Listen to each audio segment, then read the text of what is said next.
సహోదరులారా, పరిశుద్ధ గ్రంథము నుండి తీతు పత్రిక 2వ అధ్యాయము 11వ వచనము నుండి కొన్ని వచనాలు చదువుతాను. సమస్త మనుషులకు రక్షణకరమైన దేవుని కృప ప్రత్యక్షమై మనం భక్తిహీనతను, ఇహలోక సంబంధమైన దురాశలను విసర్జించి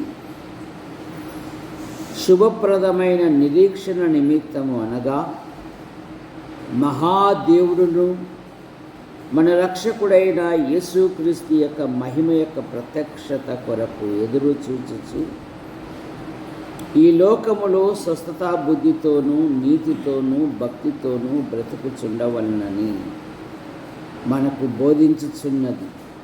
ఆయన సమస్తమైన దుర్నీతి నుండి మనలను విమోచించి సత్క్రియలయందు ఆసక్తి గల ప్రజలను తన కోసము పవిత్రపరుచుకొని తన సొత్తుగా చేసుకొనుటకై తన్ను తానే మన కొరకు అర్పించుకొనెను. ఏమంటున్నాడు ఇక్కడ 11వ వచనములో, సమస్త మనుషులకు రక్షణకరమైన దేవుని కృప ప్రత్యక్షమై మన ప్రభువైన యేసుక్రీస్తు వారికి నూతన నిబంధనలో దాదాపు 300 పేర్లు ఉన్నాయి. అందులో ఒక పేరు దేవుని కృప. కృప అనగా దేనికి మనము అనర్హులమో దానిని అర్హులుగా చేయుటయే కృప. 2వ కొరింథీ పత్రిక 8వ అధ్యాయము 9వ వచనములో, మీరు మన ప్రభువైన యేసుక్రీస్తు కృపను ఎరుగుదురు గదా. ఆయన ధనవంతుడై ఉండి మనలను ధనవంతులుగా చేయుటకు మీ కొరకు ఆయన ఏమయ్యాడంట? దరిద్రుడాయను. మన ప్రభువైన యేసుక్రీస్తు వారిని గురించి, మీరు మన ప్రభువైన యేసుక్రీస్తు కృపను ఎరుగుదురా. ఆయన ధనవంతుడు. కీర్తనలో ఒక మాట ఉంది, 1000 కొండలు నావే, 1000 కొండల మీద పశువులు నావే, భూమి నాదే అన్నాడు దేవుడు. ఆయన ధనవంతుడు. తిమోతి పత్రికలో శ్రీమంతుడగు దేవుడు అనే మాట మనం చూస్తాం. లోకానికి తెలియదు. లోకం ఏమంటున్నదంటే 3 మేకులు పీక్కోలేని వాడు ఎలా రక్షిస్తాడు అని అంటున్నారు. ఎందుకంటే దేవుని గూర్చిన జ్ఞానము ఈ లోకపు మనుషులకు అది వెర్రితనము. శ్రీమంతుడగు దేవుడు, సర్వాధిపతియగు దేవుడు నిన్ను నన్ను ధనవంతులుగా చేయుటకై ఆయన దరిద్రుడయ్యాడు.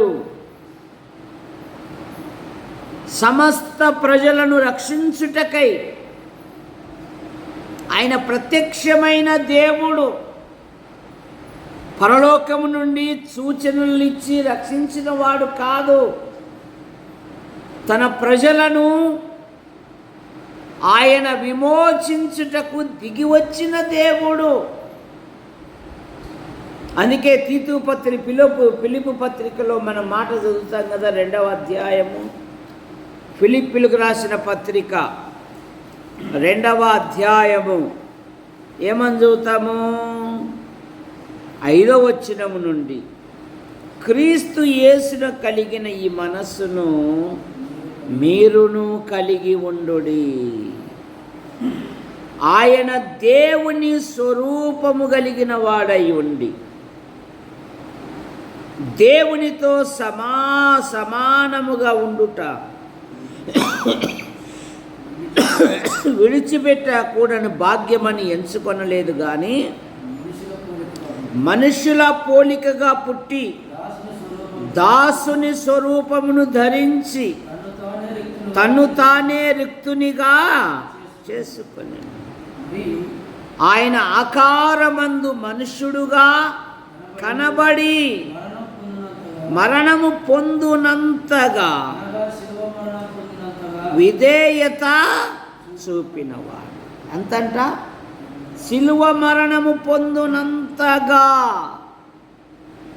ఆయన విధేయత చూపినవాడు, తను తాను తగ్గించుకొనెను. అందుచేత పరలోకమందున్న వాటిలో కానీ భూమి మీద ఉన్న వారిలో కానీ భూమి క్రింద ఉన్న వారిలో కానీ ప్రతి వాని మోకాలు యేసు నామమున వంగునట్లు ప్రతి వాని నాలుకయు ఒప్పుకొనున్నట్లును హెచ్చించి ఆయనకు అనుగ్రహించెను. ఎందుకు తగ్గించుకున్నాడు? మనలను విమోచించుటకు. మనము పాపముల చేత, దోషముల చేత, అపరాధముల చేత దేవుని కోపానికి, దేవుని ఉగ్రతకు, దేవుని శాపానికి గురై ఉన్నాం. ఆయన మనలను ప్రేమించి మన నిమిత్తమై ఆయన శిలువలో బలియాగమై తను తాను తగ్గించుకొని మనలను విమోచించాడు. అందుకే బైబిల్ ఏం చెప్తుందంటే అపోస్తుల కార్యాలు 15వ అధ్యాయము 11వ వచనములో మనము ఆయన కృపచేత ప్రభువైన యేసు కృపచేత మనము రక్షణ పొందుదుము. మనము ప్రభువైన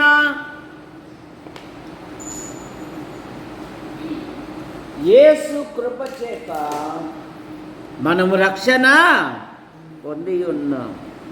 రోమాపత్రిక 3:24లో కాబట్టి నమ్మువారు ఆయన కృపచేతనే ఉచితముగా మనము నీతిమంతులుగా తీర్చబడి సమస్త మనుష్యులకు దేవుని కృప ప్రత్యక్షమై సత్క్రియల యందు ఆసక్తి గల జనము కొరకు తన్ను తానే సిలువలో బలిగాను అర్పణముగాను అర్పించుకున్నాడు. మనలను రక్షించాడు. తీతు పత్రిక 3వ అధ్యాయము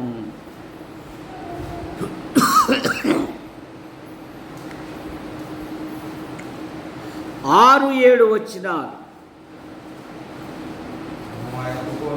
మనం ఆయన కృప వలన నీతిమంతులుగా తీర్చబడి, మనం ఆయన కృప వలన, మన వలన, మనంతటా మనమే నీతిమంతులు కాలేదు. మనం ఆయన కృప వలన నీతిమంతులుగా తీర్చబడ్డాం. ఇది మన క్రియల వలన కలిగినది కాదు, దేవుని వరమే అని బైబిల్ సెలవిస్తూ ఉంది.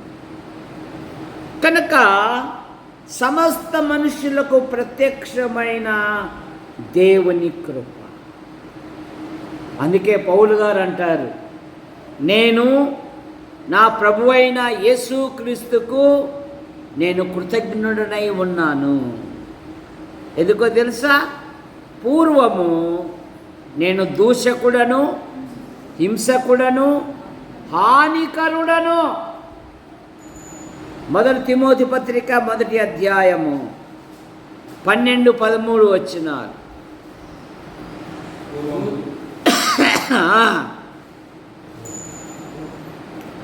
పూర్వము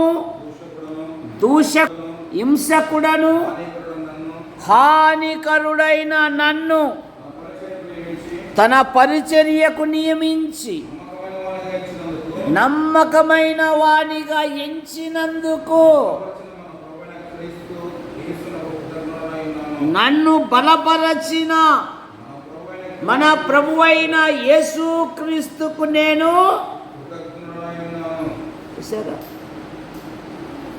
తిమోతి పత్రికలు ఏముందంటే కృతజ్ఞత లేనివారు అనే మాట మనం చూస్తాం. ఏం లేనివారంట? కృతజ్ఞత లేనివారు. అంత్య దినాలలో అపాయకరమైన దినాలను గురించి చెప్పుతూ పౌలు గారు 3వ అధ్యాయము 2వ తిమోతి పత్రిక 3వ అధ్యాయము అంత్య దినములలో అపాయకరమైన కాలములు వచ్చునని తెలుసుకొనుము. ఎలాగనగా మనుషులు స్వార్థప్రియులు, ధనాపేక్షులు, బింకములాడువారు, అహంకారులు, దూషకులు, తల్లిదండ్రులకు అవిధేయులు, కృతజ్ఞత లేనివారు. దేవుడు ఎన్ని చేసినా కూడా ఒక్కసారి కూడా నోరారా దేవుని స్తుతించేది లేదు. దేవుడు ఎన్ని మేలు చేసినా కూడా ఒక ఇంటిలో ఒక స్తుతి కూడిక లేదు. దేవుడు ఎన్ని గొప్ప కార్యాలు జరిగించినా కూడా నాతో కలిసి ఆమెన్ అనే పదాలు అనేక గృహాలలో అంతరించిపోతూ ఉన్నాయి. కానీ తప్పువైన కుమారుడు తండ్రికి ఇంటికి వచ్చినప్పుడు తప్పైన కుమారుడు ఏమన్నాడంటే, ఈ ఆనందంలో మీరు కూడా పాలు పొందండి అన్నాడు. కృతజ్ఞత. దావీదు అదే కదా 2 సమూయేలు గ్రంథం 7:18 దావీదు రాజు దేవుని సన్నిధిలో కూర్చుండి ఇలాగ మనవి చేస్తున్నాడు, నా ప్రభువా యెహోవా ఇంతగా నన్ను హెచ్చించుటకు నేనెంతటి వాడను. టీఏలు డిఏలు జీతాలు పెరిగినా కూడా చూసారా, అది వారికే సరిపోతుందంట. ఎంత పెరిగినా కూడా. అందుకే చెప్తూ ఉంటా, పాత నిబంధనలోను నూతన నిబంధనలోను పేదలు ప్రభుకు పరిచర్య చేసినంతగా లోబులకు రాదంట. లోబి ఇంకా ఇయ్యలేదు ఇయ్యలేదు ఇయ్యలేదు జలగంట ఇమ్ము ఇమ్ము ఇమ్ము అంటూనే ఉంటుందంట, ఇచ్చేది మాత్రం రాదంట. సరే, కృతజ్ఞత లేని వారు. కానీ పౌలు గారు అంటున్నారు, పూర్వము నేను దూషకుడను, నేను హానికరుడను. ఇదిగో ఆయన నన్ను నమ్మకమైన వానిగా ఎంచాడు, నన్ను ఎన్నుకున్నాడు. నేను నా ప్రభువైన యేసుక్రీస్తుకు కృతజ్ఞుడను. అందుకే దావీదు ఎప్పుడు తన ప్రాణంతో చెప్పుకుంటాడు, నా ప్రాణమా యెహోవాను సన్నుతించుము, నా అంతరంగమున్న సమస్తమా ఆయన పరిశుద్ధ నామమును సన్నుతించుము, నా ప్రాణమా యెహోవాను సన్నుతించుము, ఆయన చేసిన ఉపకారములలో దేనిని మరువకుము. ఈ దినాలలో దేవుని మర్చిపోతున్నారండి. దేవుడిచ్చిన ప్రతి విధమైన దానిని మర్చిపోతూ ఉన్నారు. లోకముతో పోటీ పెట్టుకుంటున్నారు. చాలా నష్టపోతాం మనం. దేవుడు ఇచ్చే కొలది మనము ప్రభుని హెచ్చించాలి, ప్రభును ఘనపరచాలి, ప్రభును మహిమపరచాలి. నీ ప్రతి విషయములో ప్రభుని స్తుతించాలి. ఇదిగో సమస్త మనుషులకు ప్రత్యక్షమైన దేవుని కృప. ఒకటి, ఆయన కృప వలన మనం రక్షించబడ్డాము. ఆయన కృపను బట్టి పౌలు గారు ఏమన్నారంటే, నేను నా ప్రభు అయిన యేసుక్రీస్తుకు కృతజ్ఞుడనై ఉన్నాను. మొదటి మాట. రెండవ మాట, 119వ కీర్తన 76వ వచనం. 119వ కీర్తన 76వ వచనం. నీ సేవకునికి నీవిచ్చిన మాట చొప్పున నీ కృప నన్ను ఆదరించునుగాక. నీ కృప నన్ను ఆదరించెను. నీవిచ్చిన మాట చొప్పున, నీ సేవకుడికి నీవిచ్చిన మాట చొప్పున నీ కృప నన్ను ఆదరించునుగాక. దావీదు జీవితములో శత్రువుల ద్వారా, సౌలు ద్వారా అనేకమైన బాధలు, హింసలు గురికయ్యాడు. అందుకని 94వ కీర్తనలో నా అంతరంగమందు విచారములు హెచ్చగా,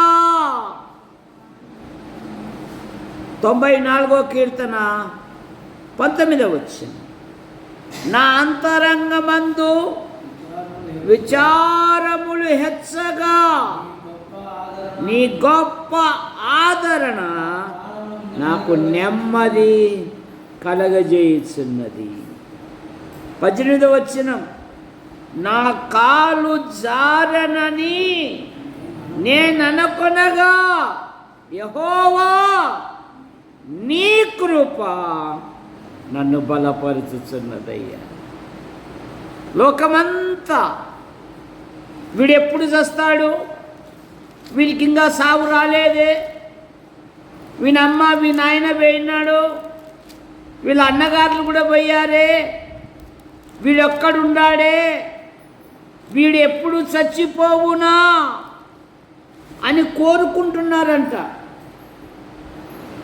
కానీ ఇక్కడ అంటున్నాడు, నీ కృప నన్ను ఆదరించెను, నీ కృప నన్ను బలపరచెను, నీ కృప నన్ను ధైర్యపరిచెను. 41వ కీర్తన 5వ వచనం, నా శత్రువులు నా విషయమై చెడ్డ మాటలు ఆడుచున్నాడు, వాడెప్పుడు చచ్చును, వాని పేరు ఎప్పుడు మాసిపోవునని వారు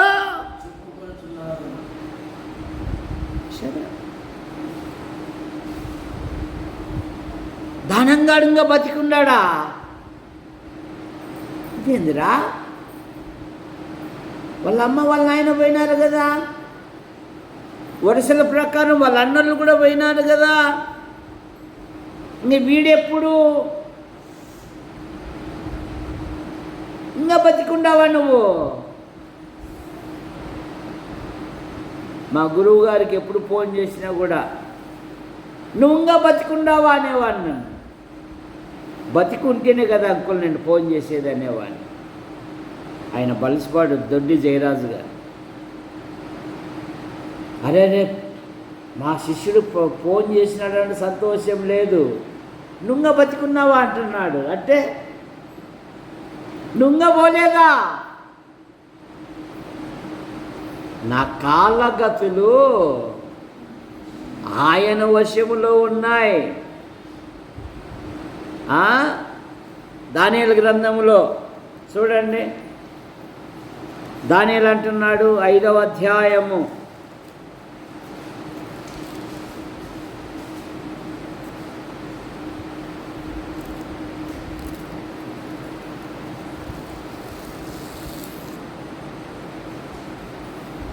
23వ వచనం, 5:23 చివరి భాగములో, నీ ప్రాణమును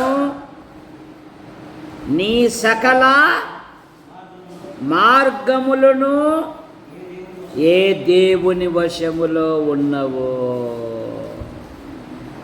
నీ ప్రాణమును నీ సకల మార్గములు ఏ దేవుని వశములో ఉన్నవో ఆయనను నీవు గణపరచలేదు గనుకనే దేవుడు నిన్ను లెక్క చూసి నీ జీవిత యాత్రను ముగించాడు రాజా అంటాడు. అగ్రత మన ఆధ్యాత్మిక జీవితంలో నా అంతరంగమందు విచారములు హెచ్చగా నీ గొప్ప ఆదరణ నాకు నెమ్మదిచ్చింది.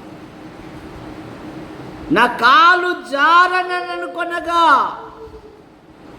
నీ కృప నన్ను బలపరిచి, దేవుని కృప, ఆయన బలపరచు దేవుడు, ఆదరించు దేవుడు. యోసేపుతో అసూయపరులైన తన సోదరులతో ఏమంటాడంటే, ఆదికాండం 50 అధ్యాయము 20-21 వచనాలు,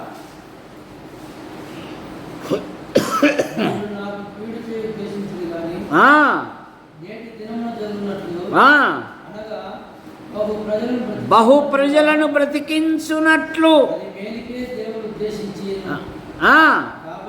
కాబట్టి భయపడకుడి, నేను మిమ్మును మీ పిల్లలను పోషించదనని చెప్పి వారిని ఆదరించి. యోసేపు చూడండి ఎంత ప్రేమ కలిగిన వాడు. సోదరుల స్వభావము ఎలాంటిది? యోసేపు సోదరుల స్వభావము, రాజయ్య హలో, యోసేపు సోదరుల స్వభావము ఎలాంటిది?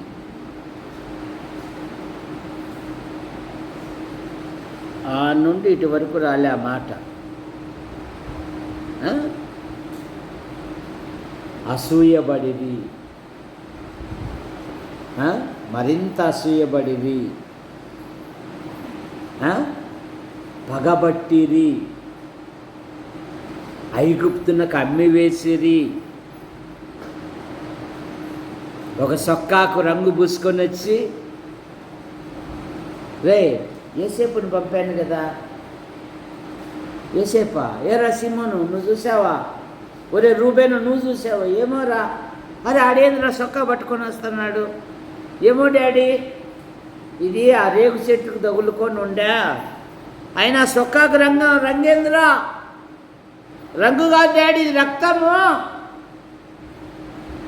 ఏమో డాడీ దుష్టముఖములు తినేసినాయేమో. వీళ్ళే చెప్తున్నారు తండ్రి,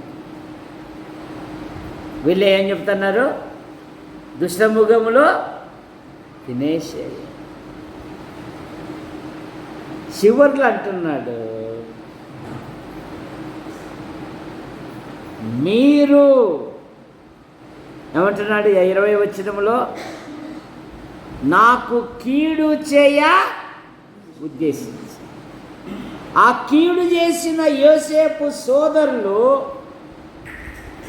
యోసేపు దగ్గరికి వచ్చి యోసేపు పాదాలు పట్టుకొని ఏమడుగుతున్నారు? మాకు ధాన్యం ఇమ్ము అంటున్నారండి. ఏమంటున్నారు?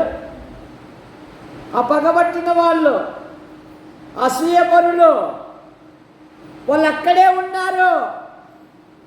యోసేపు ఎక్కడున్నాడు? ఐగుప్తు సింహాసనం మీద ఉన్నాడు. చూసారా? తాలి ఎగతాళి, చూసారా? ఇక వాళ్ళ దాటి వరకే, ఇంకా ముందుకు లేదు వాళ్ళ జీవితం. చూసారా? కానీ యోసేపు జీవితము ఐగుప్తు సింహాసనము.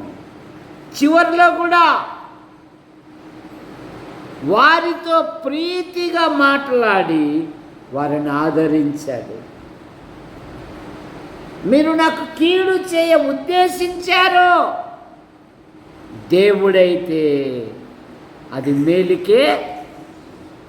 కనుక నీ ఆధ్యాత్మిక జీవితములో మనుషులు ఏమన్నా కూడా వాళ్ళను పోయి మళ్ళీ అడగాల్సిన పని లేదు. నువ్వు ప్రార్థన చేయి.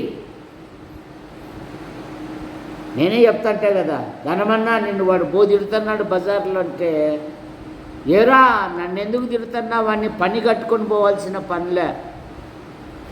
నన్ను కాపాడేవాడు ఒకడున్నాడు, నన్ను పరీక్షించేవాడు ఒకడున్నాడు,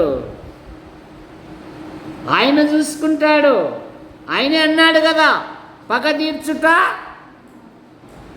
నా పని అన్నారు. నీ పని కాదయ్యా దేవదానం, నీ పని ప్రకటించే పని. వాళ్ళు విన్నా వినకపోయినా వేసుకెళ్తుంటాడు కదా, ప్రకటించడం నీ బాధ్యత, బోధించడం నీ బాధ్యత. అది నా బాధ్యత అంతే. దాన్ని అవలంబం చేసుకున్నవారు, దాన్ని సాధకం చేసుకున్నవారు వృద్ధిలోకి వస్తారు. దాన్ని సాధన చేయకోకుండా ఇక్కడే వదిలిపెట్టే వాళ్ళు అక్కడే ఉంటారు. వాళ్ళు ఇంకా ముందుకు రాలేరు. వాళ్ళు ఆరాధన 20 సంవత్సరాలైనా కూడా ఒకటే ఆరాధనే,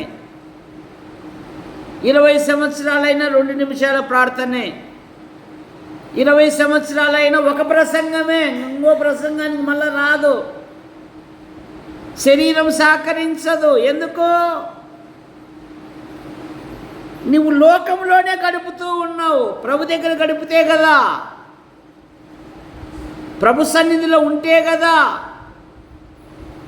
ఆయన దగ్గర కూర్చుంటే కదా ఆయన నీకు నేర్పించేది.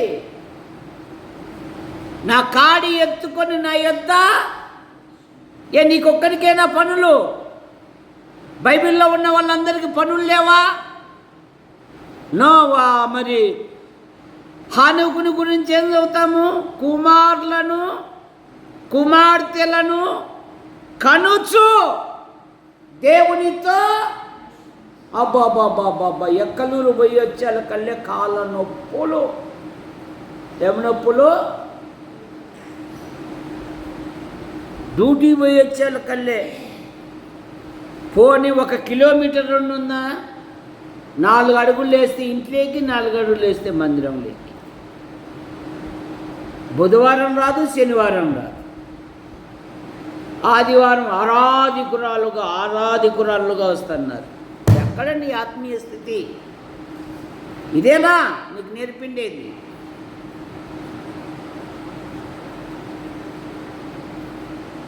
విశ్వాసులైన వారిని గురించి బైబిల్ ఏం చెప్తుందంటే, తన కుటుంబాన్ని నడిపించుకుంటాడు. లింగులు ఇటిక్కని ఒకడు వచ్చి అన్నాడు. తన కుటుంబాన్ని నడిపించుకోవాలా.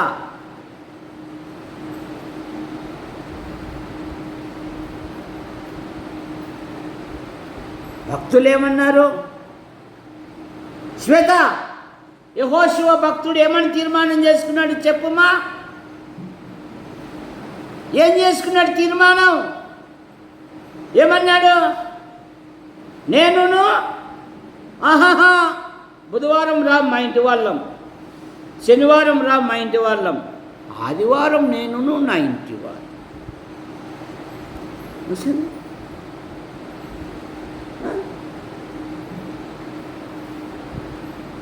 ఎన్ని సంవత్సరాలే రక్షించబడంటే సంఘం ప్రారంభం నుండి ఉన్నానండి నేను. మళ్ళీ 25 నిమిషాలు వాక్యం చెప్పాడు.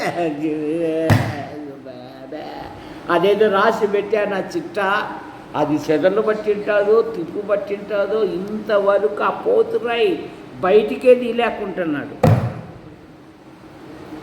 ఉండేది 4 దారులు. ఎట్లా అభివృద్ధి అవుతుంది సంఘము? సహకారులు ఉంటేనే కదా, సహకరించేనే కదా. నీ దారి నీది, మా దారి గోదారి అంటే ఎట్లా వృద్ధిలోకి వస్తావు? ఎట్లా కడగబడుతావు? ఎట్లా అడగబడుతావు? ప్రారంభ దినాలలో ఆకలితో మేము సేవ చేసినాం, తిండి లేక. మీటింగ్లప్పుడు ఆ దొడ్డి జయరాజు అన్నట్టు ఆయన మీటింగ్ పెడతాడు, సేవకులు పిలిపిస్తాడు, టెంట్ కాడ బుక్కులమ్మల్లా. అప్పుడది ఇనుప కుర్చీలు 500 1000 కుర్చీలు వేయాల. 4 గంటలకు మొదలితే 6 గంటలకు అయిపోతుంది.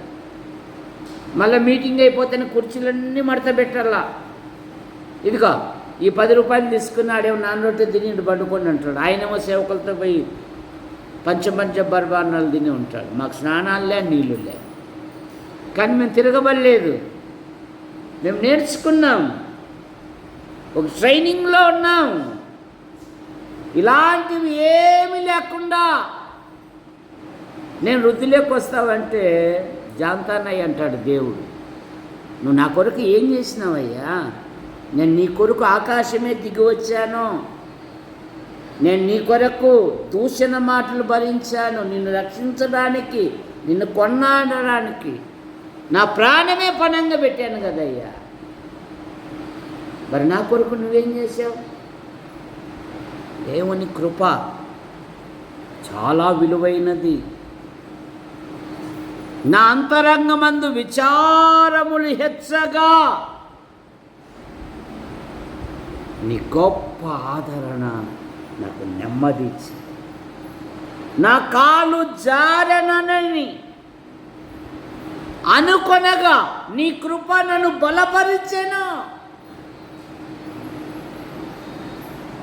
మన ఆధ్యాత్మిక జీవితంలో అందుకే పౌలు గారు తిమోతితో ఏమంటాడంటే, 2వ తిమోతి పత్రిక 1వ అధ్యాయము 2వ అధ్యాయము 1వ వచనం, నా కుమారుడా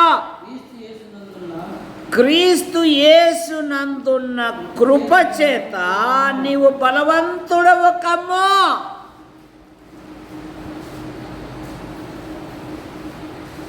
నా కుమారుడా,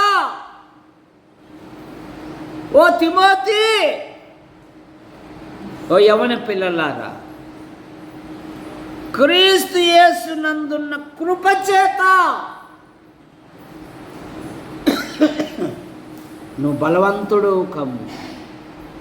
ఎందుకంటే నువ్వు బలహీనంగా ఉంటే, నువ్వు బలహీనురాలుగా ఉంటే బెదిరుగాళ్ళు ఎక్కువైపోతారు, బెదిరించే వాళ్ళు ఎక్కువైపోతారు.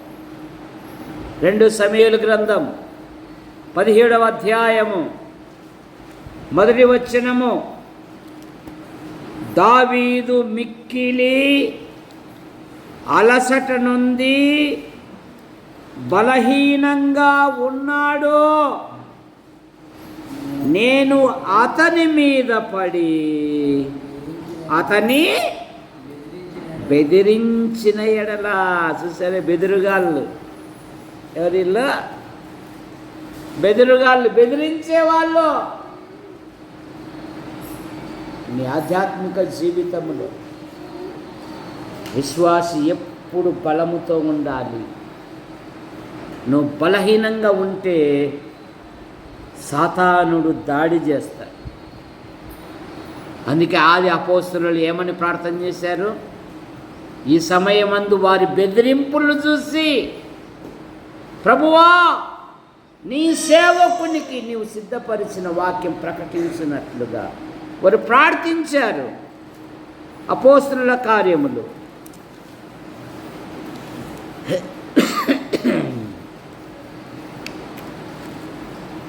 4వ అధ్యాయము 27 నుండి, ఏవి జరగవలనని నీ హస్తమును నీ సంకల్పం ముందు ఏమి నిర్ణయించెనో వాటిని చేయుటకై నీవు అభిషేకించిన నీ పరిశుద్ధ సేవకుడైన యేసునకు విరోధముగా హేరోదు, పొంతి పిలాతు, అన్యజనులతోనూ ఇశ్రాయేలు ప్రజలతోనూ ఈ పట్టణము నిజముగా కూడుకొనెను. విరోధముగా. ప్రభువా, ఈ సమయమందు వారి బెదిరింపులు చూసి, ఏమంట, వారి బెదిరింపులు చూసి రోగులను స్వస్థపరచుటకును నీ పరిశుద్ధ సేవకుడైన యేసు నామము ద్వారా సూచక్రియలను మహత్కార్యములను చేయుటకై నీవు చేయి చాచి ఉండగా నీ దాసులు బహుధైర్యముగా నీ వాక్యము బోధించున్నట్లు అనుగ్రహింపుము. వారు ప్రార్థన చేయించు ఉండగా వారి కూడి ఉన్న చోటు కంపించెను. వారందరూ పరిశుద్ధాత్మతో నిండిన వారై దేవుని వాక్యమును ధైర్యముగా, సరే, వారు దిగులు చెందలేదు, వారు ఆందోళన చెందలేదు. వారికున్న ఏకైక సాధనం, ఏకైక ఆయుధం మోకరిల్లి ప్రార్థించుట. ఇది పోయింది మనకు, మాటల్లోకి దిగిపోయినాం. వారు విరోధముగా గుమికూడి ఉన్నారు. ప్రభువా, వీరి మధ్య నీ అద్భుతాలు జరిగించుటకు సహాయం దయచు. వారు అడగలేదు కానీ వారు ప్రార్థించారు. నా కుమారుడా, క్రీస్తు యేసునందున్న కృపచేత బలవంతుడవు కమ్ము. సంసోను ఏమని ప్రార్థన చేశాడు? ప్రభువా, ఈ ఒక్కసారి నన్ను జ్ఞాపకము చేసుకో. విశ్వాసి వాక్యము ద్వారా బలం, విశ్వాసి ప్రార్థన ద్వారా బలం, విశ్వాసి సహవాసం ద్వారా బలం.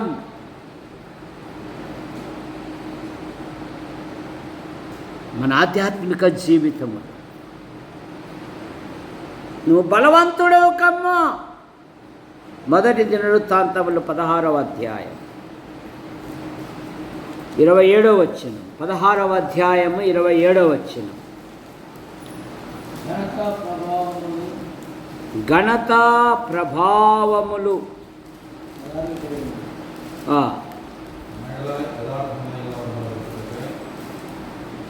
ఘనత ప్రభావములు ఆయన సన్నిధి ఉన్నవి. బలమును సంతోషమును ఆయన యొద్ద ఉన్నది. బలం, వాక్య బలం, విశ్వాస బలం, ప్రార్థనా బలం, సహవాస బలం, బలము ఆయన యొద్ద ఉంది.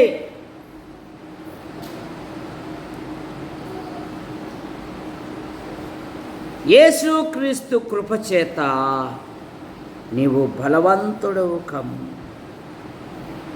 119వ కీర్తన 124వ వచనం.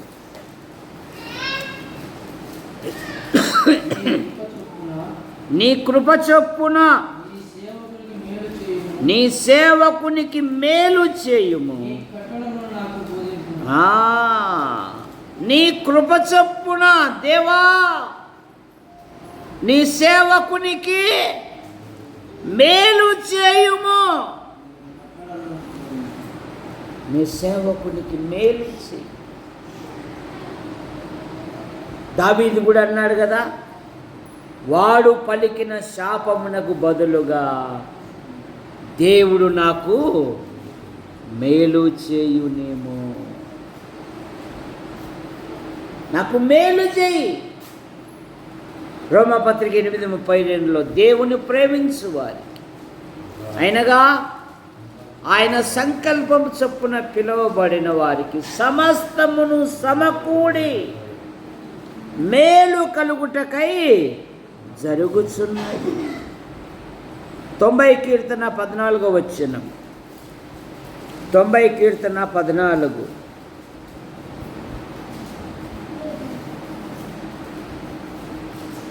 ఆయన కృప నీ కృపతో మమ్మను తృప్తిపరచుము, అప్పుడు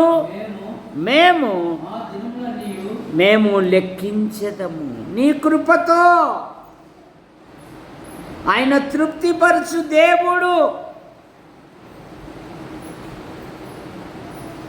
నీ ఆధ్యాత్మిక జీవితంలో అన్ని విషయాలలో ఆయన బలపరచు దేవుడు. లేవియాకాండం 25వ అధ్యాయము 19వ వచనం.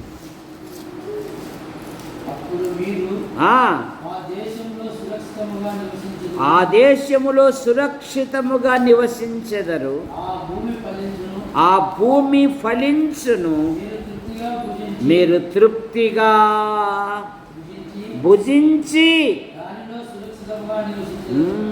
ఆయన కృప వలన ఈ సంవత్సరములో 10 నెలలు దేవుడు కాపాడి 11వ నెల బహుమానంగా ఇచ్చి ఈ ప్రభుదినమందు దేవుని సన్నిధిలో ఉన్నాము అంటే దేవుని కృప. మీరు సురక్షితముగా నివసించెదరు, మీరు సురక్షితముగా కాపాడబడుదురు. మిమ్మల్ని సురక్షితముగా ఆయన కాపాడు దేవుడు. 37వ కీర్తన 19వ వచనం. 7వ కీర్తన 19వ వచనం. 37:19. ఆపత్కాలమందు వారు సిగ్గునందరు, కరువు దినములలో వారు తృప్తి పొందుదురు. కరువు దినములలో ఆయన తృప్తిపరచు దేవుడు. ఆయన కాపాడుటకు ఆయన కనుదృష్టి వారి మీదనే ఉంటుందంట. కృపాక్షేమములే నా వెంట వచ్చును. క్షేమము కలగజేస్తుందంట ఆయన కృప. 23వ కీర్తనలో చదువుతాం కదా, కృపా క్షేమములే నా వెంట వచ్చు. కనుక ఆయన కృప, రక్షించు కృప, ఆయన కృప, ఆదరించు కృప, ఆయన కృప, రక్షించు కృప. మనం ఆయన కృప చేతనే రక్షించబడి ఉన్నాం. ఆయన కృప ఆదరించును, ఆయన కృప బలమిచ్చును, ఆయన కృప బలపరచును, ఆయన కృప నెమ్మది కలగజేయును, ఆయన కృప తృప్తిపరచును, ఆయన కృప కృపాక్షేమములు ఇచ్చును. మనము ఆయన కృప వలన చలించుచున్నాము, జీవించుచున్నాము. ప్రార్థన చేసుకుందాం. రేకుల షెడ్డు నిర్మాణం జరుగుటకు డబ్బు చాలా అవసరమై ఉంది. దేవుడు కార్యం జరిగించినట్లుగా ప్రతి వారు సహాయపడినట్లుగా ఇద్దరు సహోదరులు ప్రార్థన చేయండి. తర్వాత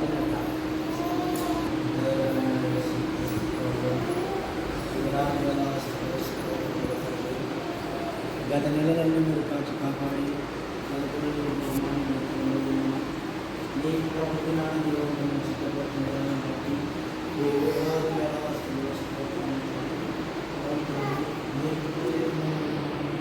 ఇంతవరకు మీరు ఈ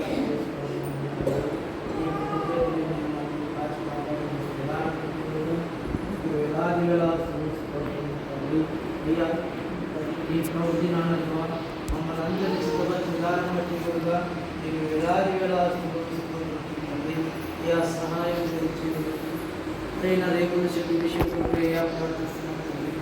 సహాయం గురించి చిన్న పిల్లలు సందర్శించిన పిల్లల కొరకు దేవా ఆ షెడ్డు నిర్మించబడలాగిన సహాయం దయచేయమని అంటున్నాను తండ్రి. అయ్యా సహాయం దయచేయండి.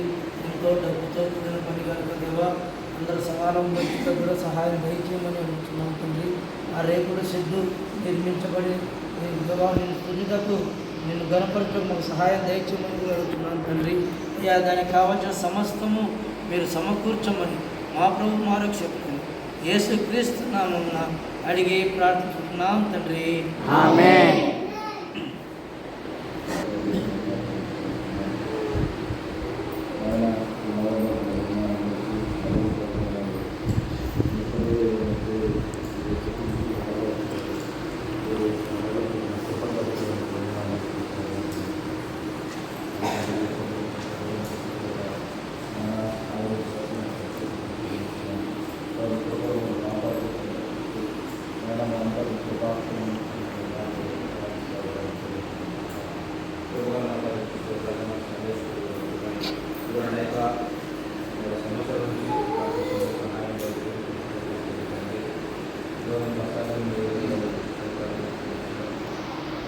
డబ్బుతోనే పని ప్రారంభించండి. మరి పని ప్రారంభిస్తే పని జరుగుతూ ఉంటుంది కాబట్టి వాటిని మీరు విశ్వాసాన్ని నడిపించి వండుకుంటున్నారు. మా ప్రభు మా రక్షకుడైన యేసు క్రీస్తు ప్రభు నామములోనే ప్రార్థించి స్తుతించి వేడుకుంటున్నాము పరమ తండ్రి. ఆమేన్. యాడికి క్రైస్తవ కూడిక గృహం చేర్చబడిన ప్రతి కుటుంబాన్ని బట్టి మీకు స్తోత్రములు. ప్రభుత్వ శాఖల్లో కొందరు, ప్రైవేటు సంస్థల్లో కొందరు, మరికొందరు జీతాలు రాక ఇబ్బందులకు గురి అవుతున్నారు. కనికరం చూపండి. సంఘములో ఉన్నతమైన చదువులు చదివి వివాహం కొరకు, ఉద్యోగం కొరకు ఎదురు చూస్తున్న బిడ్డలను దీవించండి. సండే స్కూల్ పిల్లలను, తల్లిదండ్రులను, తోబుట్టువులను సండే స్కూల్ నడిపిస్తున్న మేడం కుటుంబాన్ని కూడా మీరు ఆశీర్వదించమని. మందిరం పైన రేకుల షెడ్డు నిర్మాణం జరగాలి. కొంత డబ్బు అవసరం ఉన్నది. మాకు కాదు యెహోవా, మాకు కాదు నీ నామమునికే మహిమాన్ని స్తుతించుకుని కప్పు నిర్మాణం జరుగుట కూడా మీ కృపను అనుగ్రహించండి. సంఘములో కొందరిని నైనా కదిలించండి, వారిలో కార్యం జరిగించి అద్భుతమైన సహాయం దయచేయండి. ఈ సంవత్సరంలో 10 నెలలు మీరు కాపాడి 11వ నెల బహుమానంగా ఇచ్చారు. ఈ నెలలో ప్రతి కుటుంబంలో ప్రతి విధమైన అవసరాలు పెట్టి తీర్చున్నాడు. చాలామంది రాత్రి కూడికలకు రాలేకపోతున్నారు. కనికరం చూపండి, అద్భుతమైన సహాయం దయచేయండి. రక్షించబడిన పిల్లలు ఆధ్యాత్మికంగా ఎదుగుటకు వారు ఖాళీ సమయాలలో మీ సన్నిధిలో ఉండి ప్రార్థించటకు, దేవుని వాక్యం ధ్యానించటకు, దేవుని వాక్యాలను కంఠస్థం చేయడం సహాయం. సంఘాన్ని బలపరచండి. వృద్ధాప్యంలో ఉన్న దేవదాస్ తల్లి, నిన్నయ్య తల్లి, పెద్దరాజ్ తల్లి, అట్లాగే పుట్టూరు శాఖమ్మ గారు, నందికోడ ఆలీశ్వరమ, వారికి ఉంటున్న ప్రతి బలహీనతను మీరు ముట్టి స్వస్థపరచండి. దేవా స్వరూప పెద్ద కుమారుడి వివాహమైంది. ఆ జంటను దీవించండి. సంతాన విషయంలో అద్భుతమైన సహాయం పెట్టండి. ఇద్దరు పిల్లలు ఉన్నారు, వారి వివాహ విషయాలలో కూడా అద్భుతమైన సహాయం పెట్టండి. ప్రతి కుటుంబంలో ప్రతి విధమైన అవసరాలు పెట్టండి. సంఘము దినదినము క్షేమాభివృద్ధి చెందుతుంది. యవన పిల్లలు ప్రార్థనలో, పాటల్లో, ప్రసంగాలలో నైనా మరి ప్రకటించినట్లుగా మీరు సిద్ధపరచండి. సంఘము మీది వరాలు కలిగిన ప్రతి వారు వాడబడినట్లుగా వారిలో మీరు కార్యం జరిగించండి. యశుప్రభ శనివారం చిత్తూరులో మరి ప్రేమ బావని పెళ్లి అద్భుతంగా జరిగినట్టు సహాయం అయిన సహాయం దయచి మా యాడికి మండలం, మా తాడిపత్రి నియోజకవర్గం, మా అనంతపురం జిల్లా, మా తెలుగు రాష్ట్రాలను, దేశాన్ని, ప్రపంచాన్ని దీవించండి. నాయకులను, అధికారులు పట్టుపల్లి యోహానంతుడు రాజాబాయ్ అంటే కుమారుడు భార్య సంతానం, కుమార్తెలను భర్తలు సంతానం ప్రభా పట్టుపల్లి జాన్ నెల్సన్ గారైన భార్య పిల్లలు, పాడు గారైన భార్య పిల్లలు, శ్రీరామూర్తి గారి కుమారుని ఆయన పుట్టిన ప్రతి బలంచెట్టి స్వస్థపరచు. ఎన్నం జోసఫ్ గారు స్టంట్ వేయబడింది, మీరు ముట్టి స్వస్థపరచు. సుభాష్కు మంచి చూపును దయచి, సుదర్శన భార్యకు మంచి ఆరోగ్యం దయచి, స్థానిక సంఘాలను బలపరచు. ప్రతి వారిని కొందరు రాలేకపోయారు, మరొక తనను దయచి. అలాగే ఇస్సాకు యొక్క బామాటి వివాహము ఆశ్చర్యకరంగా జరుగుటం కూడా మీకు కృపణండి. యేసు ప్రభువా మీకు వందనాలు చెల్లిస్తున్నాను. అన్ని విషయాలలో మీరు మహిమ పొందండి. మా కొరకు ప్రార్థిస్తూ, మా అవసరాలు తీరుస్తూ, మేము ప్రేమిస్తున్న ప్రతి వారిని దీవించండి. సమయాలలో సహాయపడుతున్న వారిని కూడా దీవించండి. కుమారులు అలాగే ఈసారి ఇది కూడా అనుకూలంగా ఎక్కడ కూడా అయా మీ స్తోత్రములు చెల్లిస్తుంది. ఇప్పుడు గాయం చేయండి. ఇప్పుడు ద్వారా వీక్షిస్తున్న ప్రతి వారిని యాత్రలో ప్రతి విషయంలో మీరు మహిమ పొందండి. ఈ మాటలు వ్యర్థం కాకుండా ఫలించినట్లుగా మీ కృపను దయచి యేసు ప్రభు నామములో స్వామి కృపను పంట పొలాలలో ఉన్నారు దీవించండి. గొప్ప ప్రమాదం నుండి తప్పించండి. వారి కుమారుడు బిఏ పరీక్షలు రాస్తున్నాడు, హిందీ పరీక్ష మంచి ఫలితాలతో పాస్ అవుతుంది. చేయండి. మా యాడికి మండలం ఉపాధి కొరకు, ఉద్యోగం కొరకు, ఉన్నతమైన చదువు కొరకు వెలువడుతున్న ప్రతి కుటుంబం, ప్రతి యవనస్తుని యవనరాలు మీరు ఎక్కడికి యేసు ప్రభు నామములో ప్రార్థిస్తున్నాను తండ్రి.